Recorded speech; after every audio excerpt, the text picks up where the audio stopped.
up, and we've got a pretty exciting one for you here. We've got Mono Green Devotion, which we saw last round. Jacob Tano showing us, what exactly that deck can still do in the format. But then over here on the right, we have Charlie Dusterberg on Rakdos Transmogrify, a very, very cool deck. Mason, why don't you tell us about it? Yeah, I mean, this deck is got one trick to it, and it's trying to do it a lot. It is trying to put a big thing into play off the card Transmogrify, and then it's trying to play a fair game to back that up. It's really, like, what if the Rakdos midrange deck had a combo finish instead of cards like, Graveyard Trespasser and Blood Tithe Harvester. Excuse me. Sorry, I lost my voice there for a second. And that's going to make it hard for things like Llanowar Elf to battle through. But traditionally, these mono green decks are very good versus Rakdos. But sometimes the cheating out of an early card like Atraxa can totally change that dynamic. Yeah, as we're going to see some mana dorks get dealt with swiftly by Charlie, really prepared to deal with that aspect of Jacob's game. But then turn 3 here, we're going to get that Old Growth Troll. A little bit harder to deal with, but we'll see what Charlie has up his sleeve. Yeah, if you kill this one, it's going to accelerate Jacob. And with the Sunken Citadel in play now, if we have Nykthos, we're actually on 5 mana already, because we can use the 2 lands to go up 1. And it looks like we're going to Cling to Dust one of our own Torch the Towers, just to get a little value there. Yeah, it looks like Charlie is missing lands, and that's why we went for that Cling early on. And this is just what Jacob wants to see, the opponent stumbling. Yeah, very, very much not what Charlie is looking for at the moment. I mean, Transmogrify, obviously a 4 mana sorcery. He wants to get there as soon as possible. Like you said, there's one thing this deck is doing, and that is trying to cheat out this Atraxa ASAP. Yeah, and look at this. We used our Nykthos plus Citadel combo to make 4 green, and then we played the Leyline of the Guild Pact. And yeah, Charlie's picking it up. Jacob has 8 mana. He knows he can't keep up when he's behind on lands like this. That is crazy. I mean, what a quick game one. We're going to take a quick look over at these lists. So talk to me about the Transmogrify deck. We've got Charlie's sideboard here, what he might be interested in against mono green to make sure another one of those games don't happen. Extinction Event's a great one to clean up most of the cards that matter. I mean, basically every card in this deck that does matter is 1, 3, or 5 when it comes to creatures and mana value, meaning Odd basically annihilates this deck. So Extinction Event is one you're going to run to in this sort of matchup. After that, something like Withering Torment is a great way to actually have a kill spell that also goes up that Leyline. We mentioned this when we saw Jacob earlier in the day, that the Leyline is sometimes this hard to answer devotion stick. Well, Withering Torment is something that isn't great. It can answer that. And if you've answered all the other pieces, that can really stymie the development and could be a great way to fight those fights. Besides that, we might turn some of our awkward kill spells into different kill spells, things like Anoint, in order to maybe line up better with cards like Old Growth Troll. But for the most part, we don't have a ton. We're really just hoping to interact enough, get Atraxa, and hope it crosses the finish line. Yeah, well, let's take a look over at Jacob's list. Something in the sideboard for him that I really want to point out are these 2 Stone Brains. How big of a deal do you think that is in the all I want to do is get out my Atraxa matchup? I think you found the line, Niall. This is going to be a massive card. If we can name either Atraxa or Transmogrify, whichever one seems better to us at the time, given our game state, that is going to be massive, massive, massive. I imagine normally you're name Atraxa. You might see Transmogrify named just because Jacob might be unsure if there's something like a Valgavoth as a pivot threat here from Charlie. Sometimes you see players do that. This part of the tournament is not open deck list. Only our top 8 is, which these 2 players are playing for right now. But that might mean a situation where Atraxa is better, but we don't know that, so we name Transmog to sort of split the difference here. And, for what we know, Jacob can assume this is going to be the Transmogrify deck, given what he's seen so far. Torch the Tower is in both decks, but typically you're going to see a lot more of that in Transmog. So besides that, we don't have a ton. Cityscape Leveler is sometimes one that comes in this matchup just because they're trying to get 1 or 2 big things down. And if you just leveler it, that will do a good enough job. Yeah, it looks like our players are taking a look at their opening hands here for game 2. Charlie down a game on the play. I think we've got 2 7s. Oh, but Jacob starting off with the Leyline. We'll see if Charlie has an answer. Leyline into Elf. Really, really strong start. Yeah. That's going to put Charlie on the back foot if he can't answer some of this. But there's no Nykthos. Yeah, that's a duress with one target, which is that battle. And the battle was the one that we wanted to be able to find some good action. And is that 2 Bosejus as the lands? It is, and Charlie has the torch to answer the elf. That's going to put Jacob in a very awkward spot here. Yeah, not able to play this old growth troll. And we're going to get an annex down. I mean, we've got the Boseiju, so we can answer it if we would like. But, I mean, answering it also ramps Charlie a little bit and denies us this possible play, which is tap Boseiju, play Boseiju, plot the Trailblazer. That's going to be a mana we have banked for the next turn.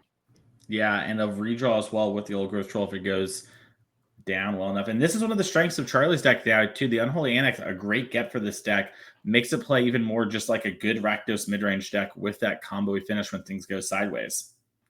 Yeah, we're going to activate Mutavault, go ahead and get in for a little bit of damage, and then just go to the end of our turn here, draw a card for the Annex, and we're going to get to drain because Mutavault does count as a demon. Here comes down the Trailblazer. That's going to make a mana. That's going to get the old growth troll, which is going to draw us a card, just like we drew it up, but no third land for Jacob. Yeah, Cityscape Leveler in the hand for Jacob. Looks like he did decide to bring that one in. But right now, it's a really interesting spot where Charlie, is just, ooh. Oh, activate Mutavault. Use Mutavault for mana to transmogrify the Mutavault. We all know what's coming next. We're going to flip cards till we see Atraxa. Yeah, and I was going to say, this is a spot where if Jacob keeps playing the fair game, he can maybe get out of it by drawing Nykthos right away. This Atraxa forces us to, we need a Nykthos now plus some extra. If we do, we're going to have 8 mana available to us on that turn. That's a ton, but we have to have a follow-up as well. A lot of pressure here on Jacob's draw step as we're going to take a look at all of this. Yeah, Jacob going to get to look at most of Charlie's deck.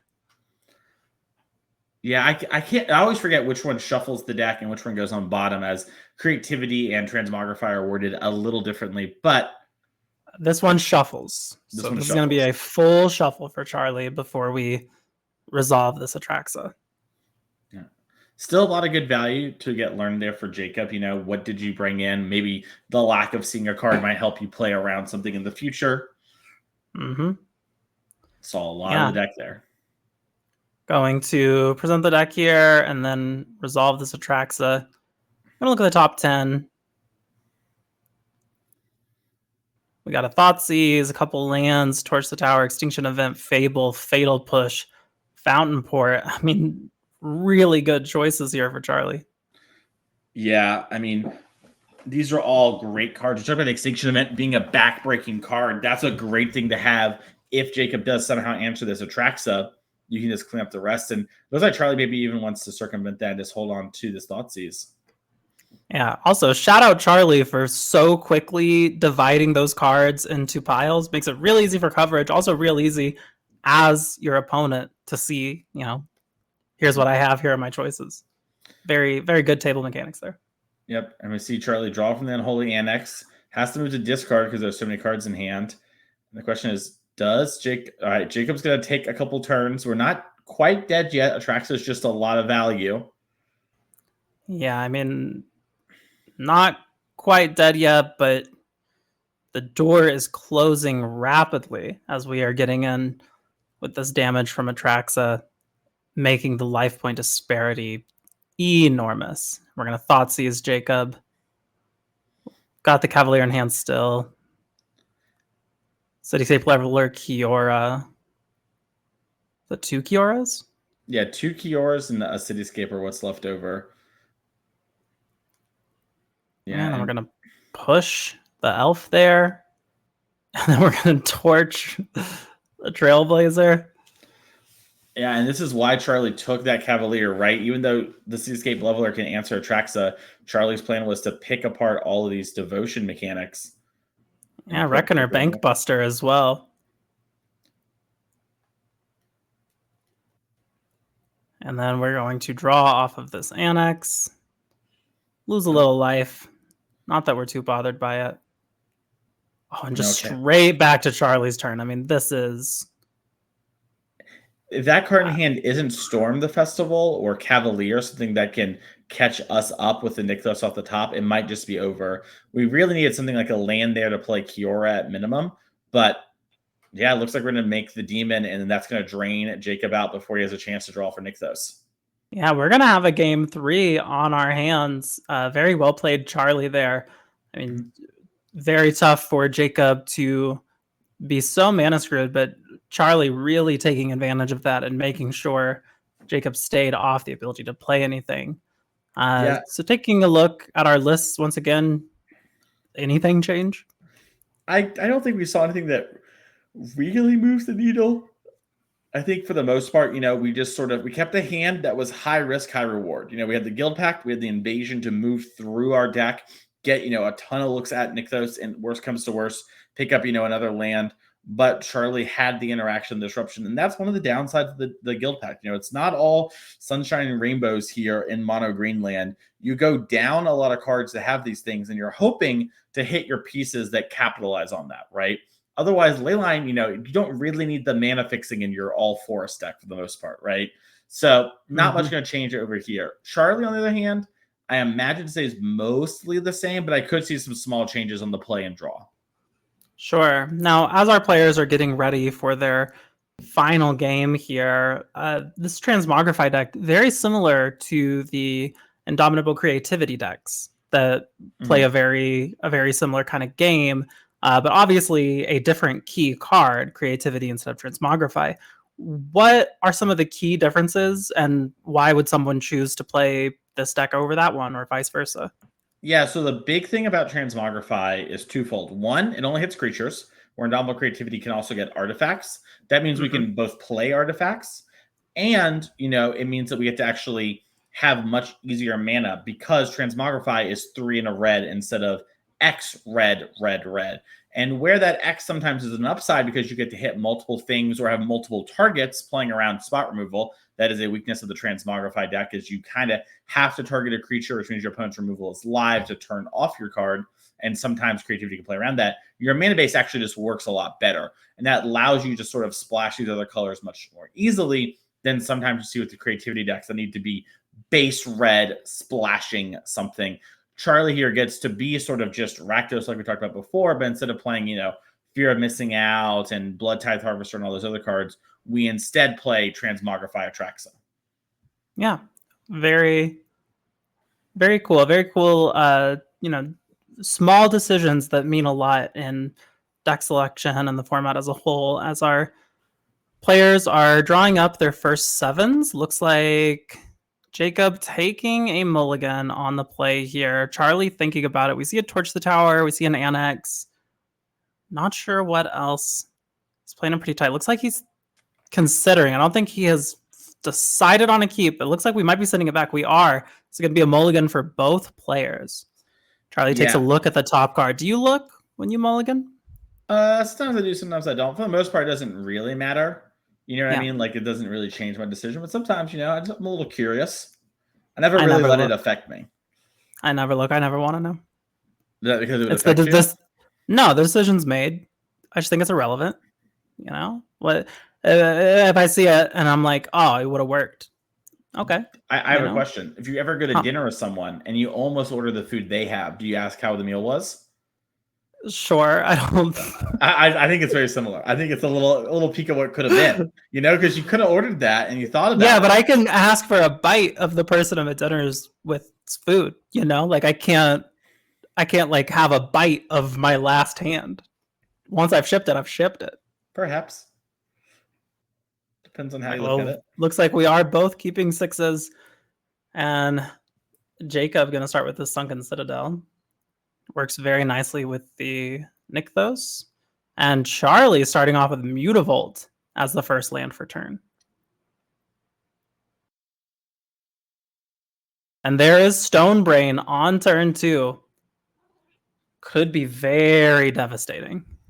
Yeah, and I just say I don't think Charlie has like a braid in the deck. These decks sometimes have cards like that, as like these flexible catch-alls. I don't think Charlie had something like that, which means this Stone Brain's going to go off. And now, if that does happen, Charlie needs to think, okay, how do I win the fair game? I can do it. We saw in Holy Annex and all that kind of stuff. It can be good enough sometimes. And with the Go Blank in hand, Jacob might be so low on resources. So it's really just a matter of how Charlie wants to fight this fight. And I like taking this Kiora with the Torch the Tower in hand. Yeah, Charlie has an uphill battle ahead of him with the Stone Brain.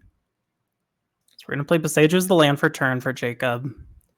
We can activate Stone Brain now. It looks like he might be thinking about if he needs to do that or if he can actually play something from his hand. He's going to play something from his hand. I like this a lot. Oh, play 2 things from his hand thanks to the mana generated by the Trailblazer, because he could play the elf that we picked up for turn. Yeah, the elf for the turn makes it a lot harder. I think in general, I maybe want to just wait on the Stone Brain anyways, because you're not really worried about it until a creature comes down and you want to develop your mana and have the chance to play this Cavalier. But it would be hard on the next turn. Like, do I play this Cavalier or have it happen, especially when the Fable comes down? But now a lot of plays available to Jacob, as he did pick up the land.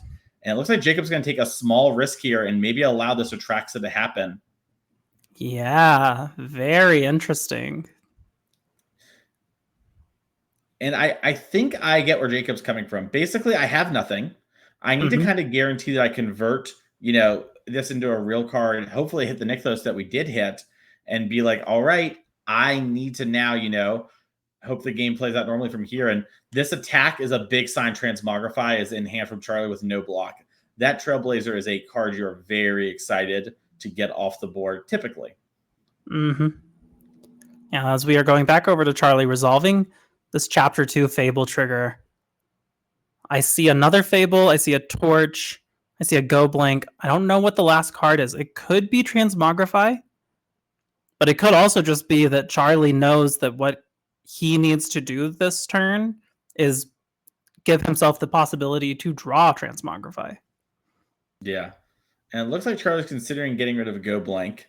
Go Blank's nice to catch a Flashback Storm or some cards in hand. But yeah, it looks like Charlie discarded Transmogrify. I think the idea... So I wonder, Charlie doesn't have a 4th land, but you could... Yeah. The Cavalier's going to eat the Goblin. And maybe the idea of Charlie thinking is, well, I'm so unlikely to hit an untapped land. Maybe knows the mana base better than us, right? And wants to play around it.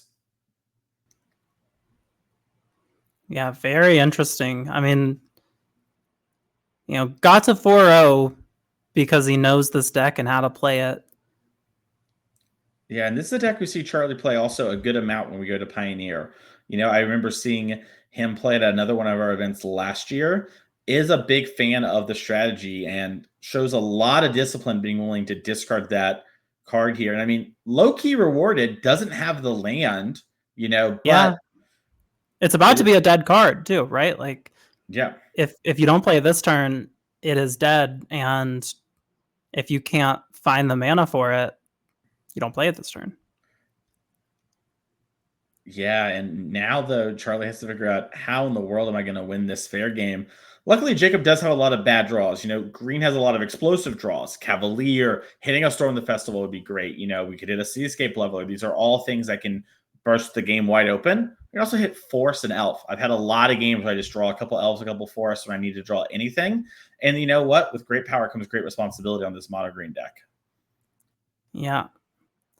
As we are just going to deal with the Trailblazer with the Torch the Tower and then pass back over to Jacob. This Nykthos taps for 4 mana presently. Yeah. Spend 2 of it to activate Stone Brain. Name Atraxa, I assume. But like you said, could reasonably name Transmogrify. Yeah, I wonder if Jacob was maybe struggling to remember the exact name of the card there. Just the way his hand was motioning. Yeah, it looks like he's named Extinction Event. Whoa. With Charlie discarding the Transmogrify and not having the land. I think Jacob maybe thought, maybe I'm getting played here. Very, very heads up play from Jacob. I mean, I think it took real, you have to really steel yourself as Charlie to discard that Transmogrify. I think that took a lot of discipline. I think it also takes discipline from Jacob to be like, okay, yeah, call, I'm going to take Yeah. out Extinction Event. Yeah, and there's another transmogrifying hand for Charlie. So, I mean, it could all still go sideways. Yeah, I mean. Well, now we have another creature. So if we do attack with the Goblin Shaman, we could still transmogrify. Yeah, and I wonder what's in Jacob's hand, too, that we didn't. I don't think we played a land for turn, and we didn't cast a spell. And we had a lot of mana. Could it be a Boseiju? And, it is a way to deal with the one creature you can transmogrify on if you don't hit a land. Yeah, that makes sense. That would be a play that maybe tricks your opponent into doing this thing.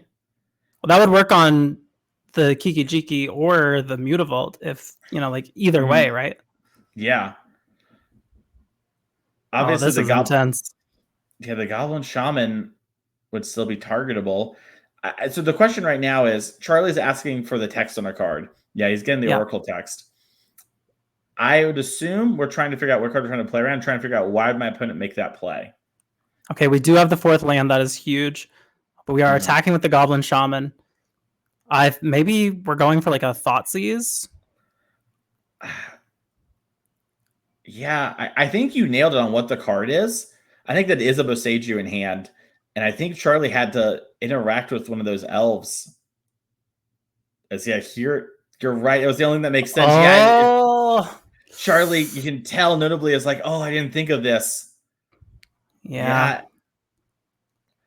And Niall, I think you did a great job of thinking about why in the world would my opponent make a play like that? And that's something you have to do in these spots, You can't just assume they made a mistake. There has to be some logic behind it. Yeah, and Jacob, really played well there to, know that he had the answer to Kiki Jiki, to Mutavault. And really all Charlie could have done was play that land and play the Transmogrify on the Goblin Shaman. Yeah, and Storm of the Festival post-combat actually misses the Ulvenwald Oddity lethal. But you know what? We'll take it given everything here. As Charlie's at 2. We got a Stone Brain. Yeah, Stone Brain for your trouble is pretty nice. So we go back over to Charlie. An Atraxa could still hit the board if we get another Transmogrify, seeing a Fatal Push, a Go Blank. I just don't know. Yeah, and part of the problem is even if Atraxa hits the board, we can transform the Oddity and force the chump block. Yeah. Obviously the Atraxa will kill the Oddity. You'll draw a bunch of cards. It won't be like over, but it would be not the place you want to be as Go Blank. It just has to get played to get out of the graveyard. But on board lethal. Well, we can push the Oddity at any moment. Yeah, that's true. I guess you can chump block with the Mutavault, so you have a turn. But if Jacob goes for Stone Braining. Yeah. All right, this Fatal Crack Push. The Treasure, Fatal Push, the Oddity, attack, chump with the Mutavault. There you go. Charlie, we've got to go for the throat. That's like it in terms of cards that can stop this. We're just chump blocking again. Invasion here. Gonna get us some redraws. Yeah, very strong. Polukranos Reborn's a good one. Polukranos Reborn, a very good one. Go ahead and make 3/4 mana. Cast the Polukranos. Go ahead and Stone Brain. At this point, you think you name Atraxa or Transmogrify? Are there any cards that beat you? Do you think you go crazy and name? Well, I don't know, one of the kill spells. Yeah, Jacob knows every card in the deck. I think Unholy Annex might be the name, but I don't know. Because you have the Mutavault has to block the Cavalier this turn, right? Yeah. So you're not going to get really transmogged. Well, it looks like Transmog was the named card. Yeah. And you see it from Charlie here. He's like, when you go to attacks, I will block. Yeah. No Extinction Event left. Maybe it was Go for the Throat was the name. But even the problem is if you go for the throat, the Cavalier, I just don't really know how Charlie is supposed to win from here in general. Yeah. So it does make me think you're supposed to actually name something weird with the Stone Brain a second time. Sure. We jump with the Mutavault. One draw for the rest of your life. And it's going to be a Fountain Port. That's going to be it. Congratulations, Jacob. We're going to go back to the booth real quick. Very well played by both players, but Jacob taking it down on Mono Green Devotion, a deck that has been around in Pioneer for a long time and really, really showing results today. And I think we're actually going to get a interview to talk to him here in just a second. Yeah, I mean, should be able to double draw into the top 8 unless something weird sort of happens. We've picked features that we think are in that sort of position. And that's also going to be one where I think Charlie's going to go back and watch and listen to you mention Boseiju and be like, yeah, I just didn't think of it. And it's a huge learning moment for everyone who's watching as well. When your opponent does something weird, you should assume that there's some reason they're doing it, right? And that was also a spot where Charlie could have played around it. If you were Charlie, you could have been like, well, I could just play land, transmogrify this goblin straight up, get Atraxa, and beat the card Boseiju. Is there anything else that matters? And that's going to be one where he's kicking himself. Charlie's still very live for top 8, could easily win out in our last couple rounds of the Swiss, but has a spot where it definitely feels like, dang, let them get away with something. Absolutely. Absolutely one that you kick yourself for a little bit. Yep. As we are waiting a second here for Jacob to come in, but the green deck, I was a little skeptical. As much as I love the green deck and I've played it a lot, it felt like not much had changed, but I think just the raw power of this deck is something that's pretty great. And it sounds like Jacob's actually ready to talk to us here. So let's talk to Jacob about the deck. Hey, how we doing? Good. How are you? Congratulations. Yeah, pretty good. Yeah, I mean, it's the first time I've done pretty all right. So. Oh, so this is like your first time at a tournament having a really great start to it, is what you're saying? Yeah, honestly, yeah. That's great. Well, congratulations. I mean, you're in a prime position. You seem to be a big fan of this Mono Green Devotion deck. We were commenting in the booth of how, nice your deck was. Is this sort of your go-to deck in Pioneer? Oh, yeah. I've been playing this deck for, I don't know, 2 years, ever since Karn, all those iterations. Awesome. Yeah, well, I mean, clearly pilot it very well. Congrats again on taking it down. I wanted to talk to you about the first Stone Brain turn where you name Extinction Event in that last game. Kind of walk us through what was going through your head, how you were feeling, what led you to the Extinction Event naming. Oh, I just thought I was ahead enough on board and I just didn't want to get blown out. Sure. I think there were a few turns away from being able to transmog, so I wasn't too worried about it. I just wanted to keep my board presence up. Sure. Gotcha. That makes sense. And sort of, you mentioned you've been playing this green deck a lot. Have you liked some of these new things that have entered the green deck since, Pioneer kind of has taken the backseat in the format, things like Sharpshooter, stuff like that. Have they been great for you this weekend? I haven't faced anything that I need Sharpshooter for, so I can't really talk too much on it, but sure. I'm really loving having, I'm playing an Emrakul main board. I'm really loving having that. I have Polokanos main board. It really helps the Phoenix matchup. And what else? I think that's about it, really. Great. Yeah. So, I mean, going into this weekend, like you said, this is the first time you've done this well at a big event. So I guess, how are you feeling going into the rest of the day as well positioned as you are, possibly just able to draw into top 8 from here? Oh, I mean, I feel great about myself right now, but I'm trying to keep it keep expectations kind of low. I don't know. If I lose, it is what it is, right? Yep. Sure. Yeah. No, totally. That makes a lot of sense. Well, Jacob, we're going to let you go have a moment, enjoy this big victory for you. We'll hopefully be seeing more of you later today on our top 8. Thank you so much. Thank you. Yeah, congrats. Yeah, and that's awesome. We get to, sort of Jacob's first big event top 8. Very awesome. But we still have another match going on in our backup feature match, Niall, and we're going to see if one of those players can get a win so they can draw in the top 8. Yeah, as we're looking at Blake M on Rakdos Demons versus Kamari on the Acer combo that we saw earlier today. And it looks like we are kicking things off with a turn 1 Thoughtseize, taking out, not sure which creature that was. Collected Company. Oh, that was a collected company, not a creature at all. Yeah, it just looks like a lot of creatures. It does look like a lot of creatures. We are going to get a Mystic down and then a Fear for Blake. So both decks really, I mean,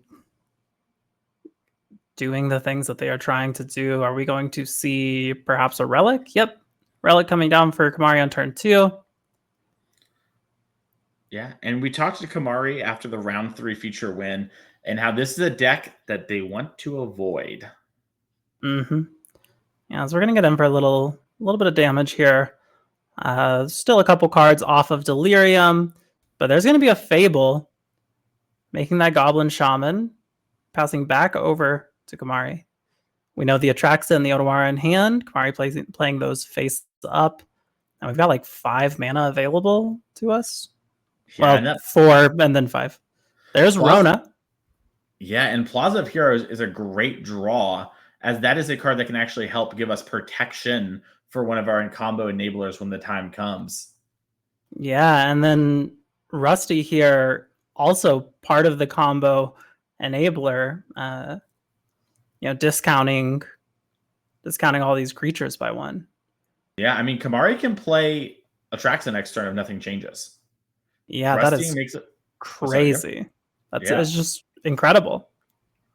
And Kamari was talking about that too, right? Like how he can easily sort of cast the card. And, I think a lot of people imagine it with Kinnan, but Relic of Legends is really good at just giving you a lot of mana. Yeah, absolutely. As we are seeing Blake, kind of think here, it looks like we do have a torch. So getting rid of some of these creatures is very much on the table. Yeah. And this is we can also bargain it if we need to. We have a bunch of different ways to do that. Yeah, that could be a great way to maybe answer, Rustine or Rona.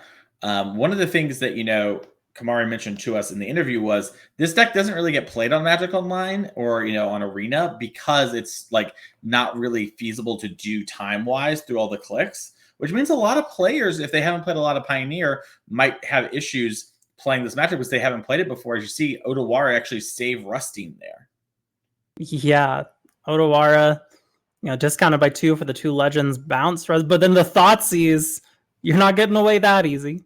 Yeah, but it's true. But also now a land off the top, Kamari could still play Atraxa. Yeah, that is pretty intense. But I mean, do we have Delirium? I think we might be 1 off. We have Sorcery Instant Creature. Yeah. Yeah, I think you're right. So not quite. We are going to play an Annex, though. Draw a card, lose a little bit of life. And we're going to activate Rona immediately. Discard another Rona. Play another Rusty. Yeah, and now the Rusty, I mean, even if it just picks up another one, you can just always loot that away to Rona. Mm-hmm. I think Kamari might be thinking about, do I want to loot in response with Rona? Because you could loot and discard Atraxa and then pick it up to Rustine. Sure. But looks like we are picking up Rusty. Yeah, we're tapping.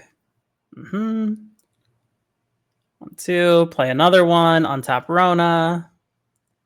We're really close to, I think we have a combo here. Because now this does loop, right? Yeah, because you pick up the Rustine off the Rustine, and then you tap your Rona to loot. You can kind of keep, I guess you go down a mana, but we can do this a couple times to sort of move through our deck a lot. And if we had, something like a Thassa's Oracle type card, we could win from here, as we would just be able to sort of, repeat over and over again. Yeah. So we are going to see maybe this Rusty get played again. Definitely thinking about it. Yeah, I'm not really sure what we're looking for, if not what we have here, but I think just honestly getting the Rustine back and having it untapped is a good enough endpoint if you want it to be. Mm-hmm. Yeah, and discarding a land. I mean, we can do it one more time if we want to. Okay, it doesn't look like we do. So Fable going to flip. Still no Delirium for Blake over here. Yeah, and we were just an ace rack away from winning there. Kamari had a lot of it going on. Yeah. Here we go. That is Summoning Sick, which I think is why we're putting it upside down. Mm-hmm. Yeah, it looks like Blake's knowing a big turn's coming ahead, doesn't want to forget. Mm-hmm. And then we're going to just activate Mutavault, attack with these 3 creatures. Very interesting, because if you block the Mutavault and kill it, you do turn on Delirium. Yeah, that's true. So it's a little bit unblockable. Yeah, and here's Blade of the Oni. Blade of the Oni. And we're going to draw for our Annex. All right, so the question really becomes now, can Kamari win this turn? We could see the Rusting stuff happen a bunch. Looks like we're going to start off with Atraxa. That's going to give us... That's a good place to start. Yeah, that's going to give us a ton of looks at Acererak and have this backup plan. And there's Acererak. And there's Gwyn. Yeah, can't take them both. But we have the Rusty, so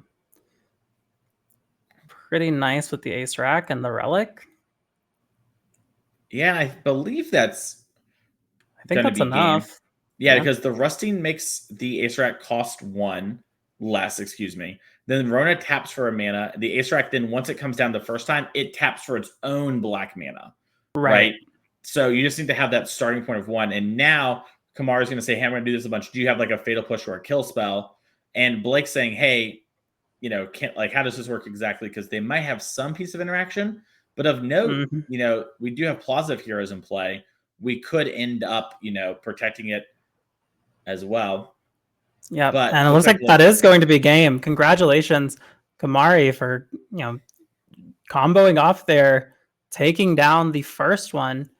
As we get ready for our game 2, let's take a look at these deck lists. Here is Blake Madsen's Rakdos Demons list. Now, you know, we've seen Kamari playing this combo deck. It is pretty hard to disrupt. Do you see anything in the sideboard here that is of interest? I mean, I see the 2 Damping Spheres, Anoint. Damping Sphere does stop the combo because it will make, you know, the Aceraks become exponentially more expensive. You can't keep up with that. It's infinite mana, but you actually are breaking even. So it won't really work in that regard. So I imagine we're going to bring those in. And then beyond that, Liliana the Veil actually, to me, strikes as a card since we're a critical mass deck. I might just want this, even though it's not great. Just being able to sort of put, you know, Kamari on low resources seems really good. And yeah, there's going to be a lot of miscellaneous creatures, so the minus isn't going to be great. But I'm really here to sort of put Kamari just on low cards. I want to pick things apart constantly with a little bit of pressure. Liliana does a great job of that. In that same vein, I might do something like Withering Torment, you know, just to have more kill spells. But for the most part, I'm just bringing in interaction. I want to break up these key pieces and not allow Kamari a chance to win. Yeah, and looking at Kamari's list here, I mean, 4 Fatal Push, 4 Thoughtseize, got some more removal. We've got Hearses, and a Frillback. I mean, I feel like there's a lot here that you could make a pretty solid case for bringing in. Yeah, and I think, you know, Kamari, like mentioned earlier, Phoenix and this Rakdos Demons decks are the ones that Kamari wants to sort of avoid. So it makes sense that we have a lot of cards that we might want to bring in here. Shaper's Sanctuary is a great way to sort of, I just mentioned, hey, if I was in, you know, the Rakdos player seat, I would like to have a lot of removal. This card does a theoretically good job of stopping that. It is always so awkward. You know, you need to have enough things that actually matter. But this deck does do a good job of that, especially with cards like Rusting to sort of, you know, re-pick up these cards, make you fight through them a lot. And then cards like Thoughtseize can be a good way to clear the path for your combo. Fatal Push could be a good way to protect yourself from getting beat down too much. I imagine we're not going to see all of these things come in, but maybe some sort of combination of them, as it looks like the players are getting started already. Yeah, it looks like already in turn 2 here, Blake playing a Blood Tithe Harvester.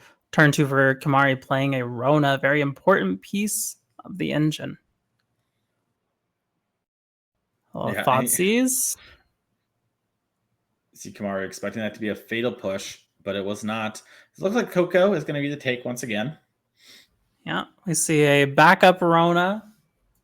We also see a Kinnan. And then a bunch of lands. Another Harvester. That's going to take care of one Rona.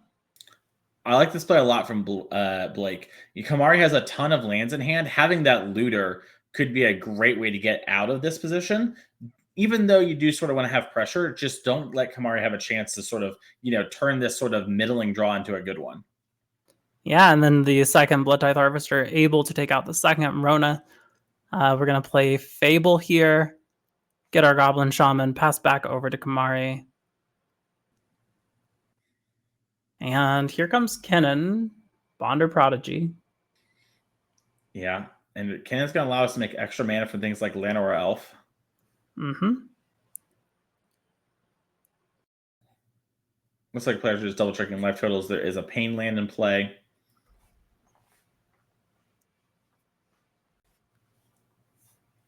Yeah, so we're going to crack one of our blood tokens on the instep there.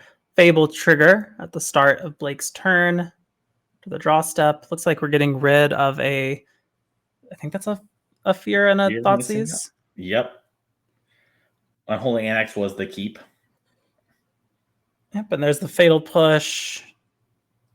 We're going to tap 3 and our Plaza to give the Kinnan Hexproof. Able to do so because Kinnan lets the Mystic tap for extra mana. Yeah. And we're seeing, just Unholy Annex activate the Mutavault, drain a little.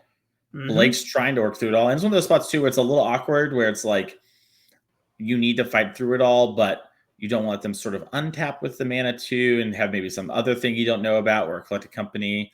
So Acererak, not infinite here.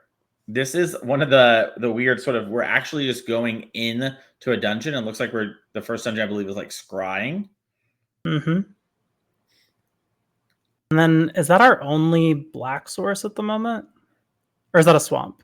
I can't. I think it's a forest, but it might be a swamp. Because it looks like it is a forest. Yeah. So we Boseiju the Annex down. That's going to get Blake a land.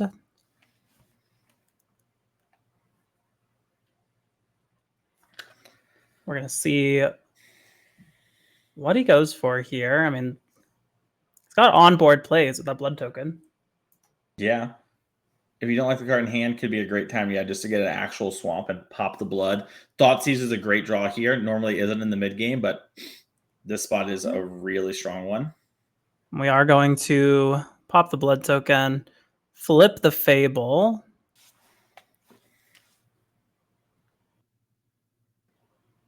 And looks like we might be activating some Mutavaults and just getting in for some damage. Make a treasure, swing with 2 Mutavaults. Really puts the pressure on. I mean, what are you going to do? Block with your Kinnan? Yeah, and you just sort of need this. Kinnan is a great way. We never really talked about its activate ability, but you can find things like Atraxa off that and other combo pieces. It looks like there's Gwenna. Yeah, Gwenna, very, very powerful, very strong piece of the engine, especially with that Kinnan on the board. Yeah, and now we're going to go into the next part of the dungeon here. If we make it to the next turn, we are going to have lethal.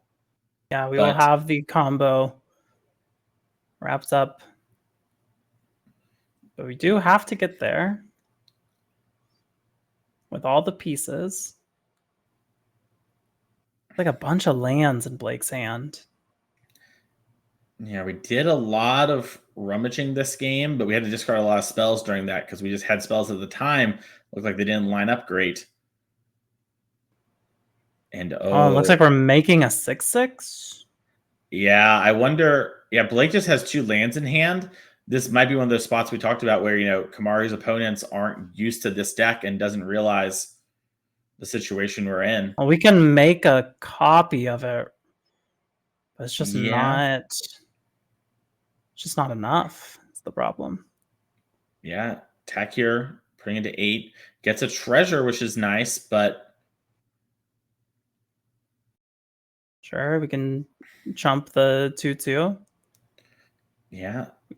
Looks like, yeah. And then Kamara's explaining, hey, with Acererak, I have you dead. And yeah, Blake, unfortunately, not able to get that one there, but still in a great position to potentially top 8, has a couple more rounds ahead of them. And Kamara really showing just how resilient this Acererak combo deck can be. Absolutely. I mean, we saw him a couple times in the booth today. And I mean, I feel like both times it's like we saw two different sides of his deck. And both of them, I mean, ended in the same result of looping this Acererak, but still, like, how he got there was different almost every single game, which is really impressive. And like you said, really shows the resilience of it. And I think he has really demonstrated himself as a very competent pilot of the deck. And we'll be excited to see how he does in the top 8. Yeah, I can't wait to see it and see if maybe he gets some of those points and try and rejoin us for champs this year. But speaking of seeing it, Niall, that's how you and I are going to be watching the rest of these rounds. Yeah, that is right. This is the last round that Mason and I will be bringing to you, but you are going to be left in the very capable hands of Corbin and Doomwake for the rest of the day. And we still have a couple of rounds before our top 8, and then they're going to take you all the way through the finals. But Mason, it has been really great commentating this event with you. Really fun to see, high stakes Pioneer event going on right now. So thank you for joining me for that. It was a great time to have you in the booth as well. I can't wait for the next event, May 10th and 11th in Chicagoland. And we'll be seeing you all from here. So make sure to follow and have fun watching the rest of the Magic with Devin and Corbin. That's right. All right. See you guys later. We'll be back soon after a break.